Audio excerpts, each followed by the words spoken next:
Hello everyone, welcome to career studies YouTube channel. आज है 14 फरवरी 2022 और 14 फरवरी से करंट अफेयर के जितने भी क्वेश्चन बनेंगे वो हम इस वीडियो में कवर करेंगे और हर क्वेश्चन से रिलेटेड इंपॉर्टेंट फैक्ट भी मैं आपको बताऊंगा। तो पूरी वीडियो को ध्यान से देखिए।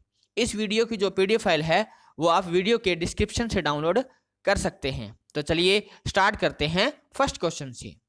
वर्ल्ड रेडियो डे यानी विश्व रेडियो दिवस किस दिन मनाया जाता है? वर्ल्ड रेडियो डे को किस दिन सेलिब्रेट किया जाता है? ऑप्शन ए 11 फरवरी, ऑप्शन बी 12 फरवरी, ऑप्शन सी 10 फरवरी या ऑप्शन डी 13 फरवरी। तो वर्ल्ड रेडियो डे को हम सेलिब्रेट करते हैं 13 फरवरी को, ऑप्शन डी। ठीक है, रेडियो को एक शक्तिशाली माध्यम देने के लिए हर साल 13 फरवरी को वर्ल्ड रेडियो डे मनाया जाता है। 2012 में यूनाइटेड नेशन जनरल असेंबली ने इसको अप्रूवल दिया था। ठीक है, अगर 2022 की थीम की बात करें, 2022 में वर्ल्ड रेडियो डे की जो थीम है वो है radio and trust. Radio and trust है 2022 में वर्ल्ड रेडियो डे की थीम। ठीक है, तो अब ये इंपॉर्टेंट डे वाला क्वेश्चन आया है, तो इस महीने के जितने भी इंपॉर्टेंट डे है उसको हम एक एक करके रिवाइज करते हैं। 1 फरवरी को क्या होता है? इंडियन कोस्ट गार्ड दिवस। ठीक है, भारतीय तटरक्षक बल दिवस। उसके बाद में 2 फरवरी को क्या होता है? 2 फरवरी को होता है वर्ल्ड वेटलैंड डे। उसके बाद में 4 फरवरी को क्या होता है? 4 फरवरी को होता है वर्ल्ड कैंसर डे। ठीक है, कैंसर डे। उसके बाद में 8 फरवरी को क्या होता है? 8 फरवरी को होता है सुरक्षित इंटरनेट दिवस। 10 फरवरी को क्या होता है? 10 फरवरी को होता है वर्ल्ड पल्सेस डे। एंड एक होता है नेशनल डिवॉर्मिंग डे यानी कृषि कृमि मुक्ति दिवस। उसके बाद में 11 फरवरी को क्या होता है? 11 फरवरी को होता है विज्ञान में महिलाओं और लड़कियों का इंटरनेशनल दिवस। ठीक है, तो इस क्वेश्चन का जो सही आंसर है वो है ऑप्शन डी, 13 फरवरी। चलते हैं अगले क्वेश्चन की तरफ। भारतीय टेबल टेनिस महासंघ यानी table tennis federation of India TTFI की नई अध्यक्ष कौन बनी है? Option A Sonali Singh, option B Soma Mandal, option C Kiran Ghoshal या ऑप्शन डी गीता मित्तल। तो इस क्वेश्चन का जो सही आंसर है वो है ऑप्शन डी, गीता मित्तल बने हैं table tennis federation of India की नई अध्यक्ष। ठीक है, और इन्होंने दुष्यंत चौटाला का स्थान लिया है। उसके बाद में अगर table tennis federation of India इसकी स्थापना की बात करें तो ये हुई थी 1926 में। हेडक्वार्टर है नई दिल्ली के अंदर और एट प्रेजेंट पे जो अध्यक्ष बने हैं वो हैं गीता मित्तल। चलते हैं अगले क्वेश्चन की तरफ। वैश्विक उद्यमिता मॉनिटर यानी ग्लोबल एंटरप्रेन्योरशिप मॉनिटर 2021-22 की रिपोर्ट के अनुसार व्यवसाय शुरू करने में आसानी यानी ईज ऑफ डूइंग बिजनेस में भारत का क्या स्थान है? ईज ऑफ डूइंग बिजनेस में भारत का क्या स्थान है? तो इसमें भारत का स्थान है 4th, चौथा स्थान है। ठीक है, अगर टॉप की बात करें फर्स्ट पे कौन है तो फर्स्ट पे है दुबई, उसके बाद में दूसरे पे है नीदरलैंड और तीसरे पे है स्वीडन। ठीक है, अब ये रिपोर्ट किसने जारी की है? तो वो जारी की है वैश्विक उद्यमिता मॉनिटर यानी ग्लोबल एंटरप्रेन्योरशिप मॉनिटर। ठीक है, चलते हैं अगले क्वेश्चन की तरफ। ल्यूक मॉन्टेग्नियर जिनका हाल ही में निधन हो गया वो एक प्रसिद्ध डैश थे। ल्यूक मॉन्टेग्नियर जिनका हाल ही में निधन हो गया वो एक प्रसिद्ध क्या थे? वो एक प्रसिद्ध वैज्ञानिक थे, प्रसिद्ध खिलाड़ी थे, अभिनेता थे या नेता थे? तो वो थे एक प्रसिद्ध वैज्ञानिक। यह एक फ्रांसीसी वायरोलॉजिस्ट थे। वायरोलॉजिस्ट क्या होता है? जो वायरस की खोज करता है। ठीक है, वायरोलॉजिस्ट थे जिन्होंने एड्स का कारण बताने वाले वायरस की खोज की थी, जिनके लिए इनको 2008 में नोबेल पुरस्कार भी मिला था। ठीक है, अब ये कहाँ के थे? फ्रांस के। ठीक है, और 89 यानी कि 89 की एज में इनका देहांत हो गया। ठीक है, ल्यूक मॉन्टेग्नियर कहाँ के थे? फ्रांस के, और ये एक वैज्ञानिक थे। चलते हैं अगले क्वेश्चन की तरफ। नाबार्ड ने प्राकृतिक खेती को बढ़ावा देने के लिए किस कार्यक्रम की शुरुआत की है? नाबार्ड क्या है? नाबार्ड है एक बैंक यानी national bank for agriculture and rural development. National bank for agriculture and rural development bank ने प्राकृतिक खेती को बढ़ावा देने के लिए किस कार्यक्रम की शुरुआत की है? तो इन्होंने शुरुआत की है जीवा कार्यक्रम की। ठीक है, 11 राज्यों में अपने मौजूदा वाटरशेड एंड बॉडी कार्यक्रम के तहत प्राकृतिक खेती को बढ़ावा देने के लिए जीवा कार्यक्रम की शुरुआत की गई है। अब ये नाबार्ड की बात आई है, तो नाबार्ड की जो स्थापना हुई थी वो हुई थी 12 जुलाई 1982 को, और इसका जो हेडक्वार्टर है नाबार्ड का वो कहाँ पे है? वो है मुंबई के अंदर, और एट प्रेजेंट पे जो चेयरमैन है वो है GR चिंताला। GR चिंताला है एट प्रेजेंट पे नाबार्ड के हेड या चेयरमैन। ठीक है, चलते हैं अगले क्वेश्चन की तरफ। हाल ही में सरोजिनी नायडू जी की कौन सी जयंती मनाई गई? सरोजिनी नायडू जो कि भारत के एक फ्रीडम फाइटर थे, उनकी कौन सी जयंती मनाई गई? ऑप्शन ए 140वीं, ऑप्शन बी 142वीं, ऑप्शन सी 143वीं या ऑप्शन डी 145वीं। तो इस क्वेश्चन का जो सही आंसर है वो है 143, ऑप्शन डी सी। ठीक है, सरोजिनी नायडू जी की 143वीं जयंती बनाई गई, बर्थ एनिवर्सरी मनाई गई। ठीक है, हैदराबाद में 1879 में जन्मी और कैम्ब्रिज यूनिवर्सिटी में पढ़ी सरोजिनी नायडू भारतीय स्वतंत्रता संग्राम में महिलाओं का शक्तिशाली चेहरा थी। ठीक है, 13 फरवरी को हर साल भारतीय राष्ट्रीय महिला दिवस, अब ये क्वेश्चन भी बन सकता है कि भारतीय राष्ट्रीय महिला दिवस किस दिन मनाया जाता है? तो 13 फरवरी को मनाया जाता है। किसकी याद में मनाया जाता है? तो सरोजिनी नायडू जी की जयंती होती है, इसलिए भारतीय राष्ट्रीय महिला दिवस 13 फरवरी को मनाया जाता है। ठीक है, अपने कविताओं के कारण इन्होंने नाइटेंगल ऑफ इंडिया, ये क्वेश्चन भी पूछा जा सकता है कि नाइटेंगल ऑफ इंडिया किसको बोलते हैं या भारत की कोकिला किसको बोलते हैं? तो वो बोलते हैं सरोजिनी नायडू जी को। ठीक है, और 1925 में जो सेशन हुआ था INC का, उसमें ये हेड थी, चेयरमैन थी। ठीक है, तो सरोजिनी नायडू जी की 143वीं बर्थ एनिवर्सरी सेलिब्रेट की गई। ठीक है, चलते हैं अगले क्वेश्चन की तरफ। India Africa relationship changing horizons, India Africa relationship changing horizon नामक पुस्तक किसने लिखी है? Option A Kiran Bedi, option B Rajiv Kumar Bhatia, option C Sagarika Ghosh या ऑप्शन डी नवदीप सिंह गिल। तो India Africa relationship changing horizon नामक पुस्तक लिखी है राजीव कुमार भाटिया, ऑप्शन बी। ठीक है, उसके बाद में किरण बेदी ने हाल ही में एक बुक लिखी है फियरलेस गवर्नेंस। ठीक है, फियरलेस गवर्नेंस। उसके बाद में सागरिका घोष ने अभी एक बुक लिखी थी, अटल बिहारी वाजपेयी जी की जीवनी लिखी थी, अटल बिहारी वाजपेयी।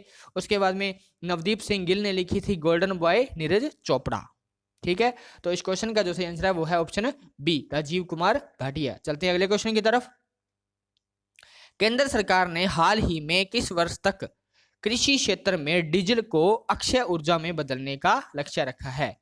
यानी डीजल की जगह पे क्या आएगा? रिन्यूएबल एनर्जी, जैसे सोलर प्लेट वगैरह लगेंगी। ठीक है, तो ये लक्ष्य रखा है भारत सरकार ने 2024 तक। ठीक है, और 2030 तक इन्होंने गैर जीवाश्म ईंधन की हिस्सेदारी बढ़ाने और 2070 तक जीरो एमिशन यानी शून्य उत्सर्जन बनने की सरकार की प्रतिभा के अनुरूप निर्धारित किया गया है। मतलब 2030 तक तो गैर जीवाश्म ईंधन की हिस्सेदारी बढ़ाएंगे और 2070 तक जीरो एमिशन करेंगे। ठीक है, तो इस क्वेश्चन का जो सही आंसर है कि डीजल को, ये डीजल है फ्यूल, इसको अक्षय ऊर्जा यानी रिन्यूएबल एनर्जी में कब कन्वर्ट कर देंगे, इसका लक्ष्य कब तक रखा है? तो वो रखा है 2024 तक। ठीक है, तो चलते हैं अगले क्वेश्चन की तरफ। हाल ही में भारत के किस राज्य में स्तनपायी यानी मैमल्स प्रजाति व्हाइट चिक्ड मैकॉक की खोज हुई है? ठीक है, एक मैमल प्रजाति व्हाइट चिक्ड मैकॉक की खोज हुई है अरुणाचल प्रदेश में। ठीक है, अरुणाचल प्रदेश में हाल ही में व्हाइट चिक्ड मैकॉक एक नई स्तनपायी प्रजाति की खोज हुई है। ठीक है, अब ये अरुणाचल प्रदेश में हुई है, तो अरुणाचल प्रदेश की कैपिटल क्या है? अरुणाचल प्रदेश की कैपिटल है ईटानगर। अगर एट प्रेजेंट पे CM की बात करें तो वो है पेमा खांडू और गवर्नर है BD मिश्रा। ठीक है, तो इस क्वेश्चन का सही आंसर है अरुणाचल प्रदेश, ऑप्शन बी।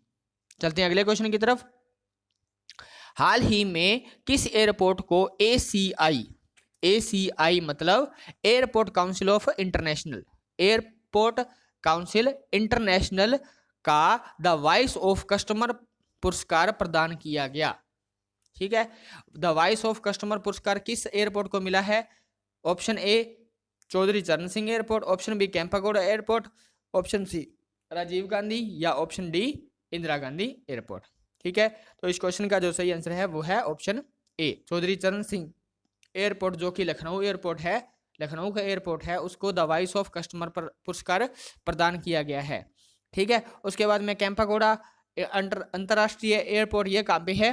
तो ये है बेंगलुरु के अंदर। राजीव गांधी इंटरनेशनल एयरपोर्ट ये कहाँ पे है? तो ये है हैदराबाद के अंदर। और इंदिरा गांधी एयरपोर्ट कहाँ पे है? ये है नई दिल्ली के अंदर।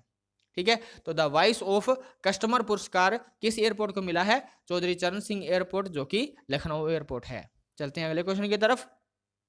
हाल ही में पर्यटन को बढ़ावा देने के लिए, टूरिज्म को बढ़ावा देने के लिए भारत सरकार ने किस देश के साथ समझौता किया है?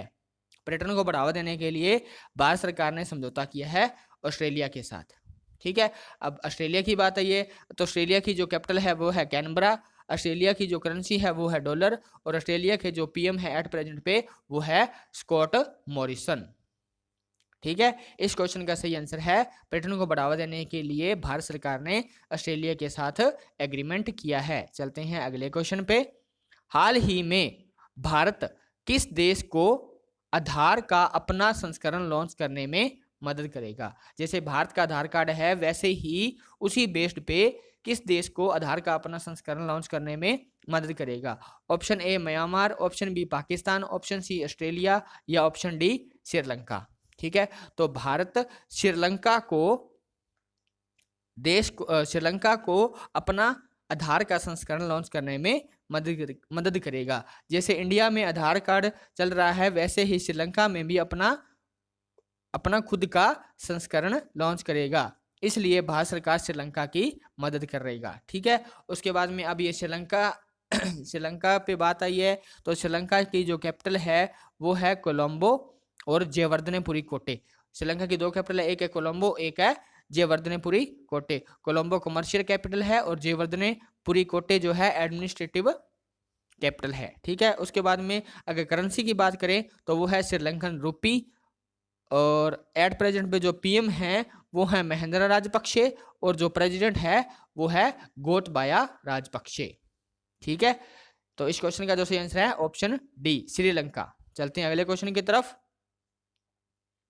ठीक है, अब हम करेंगे जो कल वाले क्वेश्चन थे 13 फरवरी के। ठीक है, 13 फरवरी के जो क्वेश्चन थे उनका रिवीजन करेंगे। ठीक है, तो फर्स्ट क्वेश्चन है राष्ट्रपति रामनाथ कोविंद जी ने किस दिन देश भर में विद्यार्थी दिवस के रूप में मनाए जाने की घोषणा की है? किस दिन मनाएंगे? तो ये मनाएंगे 7 नवंबर को। भीमराव अंबेडकर जी के शिक्षा में योगदान के लिए ये दिवस हर साल मनाया जाएगा अब से 7 नवंबर को। ठीक है, अगला क्वेश्चन है राहुल बजाज जिनका हाल ही में निधन हो गया उन्हें पद्म भूषण से कब सम्मानित किया गया था? ठीक है, तो ये इनको मिला था 2001 में। विश्व यूनानी दिवस यानी वर्ल्ड यूनानी डे किस दिन मनाया जाता है? तो ये मनाया जाता है 11 फरवरी को। ठीक है, हाल ही में जारी लोकतंत्र सूचकांक 2021 में भारत का क्या स्थान है? तो ये स्थान है भारत का 46 और 26 पे कौन है? यूएसए। ठीक है, उसके बाद में नेक्स्ट क्वेश्चन है हाल ही में मुंबई के नए राज्य भवन में दरबार हाल का उद्घाटन किसने किया? तो मुंबई के जो नए राज्य भवन में दरबार हाल का उद्घाटन किया है वो किया है हमारे देश के राष्ट्रपति रामनाथ कोविंद जी ने। ठीक है, ये वही दरबार हाल है जहां पे 1911 में क्वीन मैरी और जॉर्ज फिफ्थ आए थे। ठीक है, और उनके लिए ये दरबार हाल सजाया गया था। ठीक है, चलते हैं अगले क्वेश्चन की तरफ। हाल ही में आयोजित होने वाले वन ओशन समिट की मेजबानी किस देश ने की? तो ये की फ्रांस ने। ठीक है, और ये वर्चुअली हुई थी, आभासी तौर पे हुई थी जैसे वीडियो कॉन्फ्रेंसिंग के जरिए, और इसमें भारत के प्रधानमंत्री जी ने भी हिस्सा लिया। ठीक है, ESPN क्रिक इन्फो द्वारा captain of the year award किसे दिया गया? तो ये मिला है केन विलियमसन को। ठीक है, अगर टेस्ट बैट्समैन की बात करें कि टेस्ट बैट्समैन कौन था बेस्ट, तो वो थे ऋषभ पंत। तेलंगाना सरकार ने उच्च शिक्षा का विस्तार करने के लिए किस देश के साथ एग्रीमेंट किया है? तो ये किया है उच्च शिक्षा के लिए ब्रिटेन के साथ। टाटा सन्स के फिर से चेयरमैन किसे नियुक्त किया गया है? तो ये किया है एन चंद्रशेखरन को। इनका जो कार्यकाल है वो 5 साल के लिए फिर से बढ़ा दिया गया है।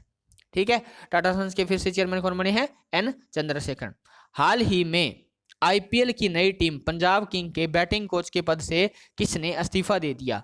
तो ये इस्तीफा दिया है वसीम जाफर ने। उसके बाद में लास्ट क्वेश्चन है, भारतीय तटरक्षक बल में हाल ही में शामिल किए गए 5वें और अंतिम ये मेक इन इंडिया गश्ती पोत का क्या नाम रखा गया है? ये जो गश्ती पोत है मेक इन इंडिया है। ठीक है, इसको गोवा शिपयार्ड लिमिटेड ने बनाया है और इसका नाम रखा है सक्षम। ठीक है, तो आई होप आपको ये वीडियो अच्छी लगी होगी। अगर अच्छी लगी है तो अपने दोस्तों में ज़्यादा से ज़्यादा शेयर करें। ठीक है, और वीडियो को लाइक करें, हमारे चैनल को सब्सक्राइब करें। Thank you, thanks for watching.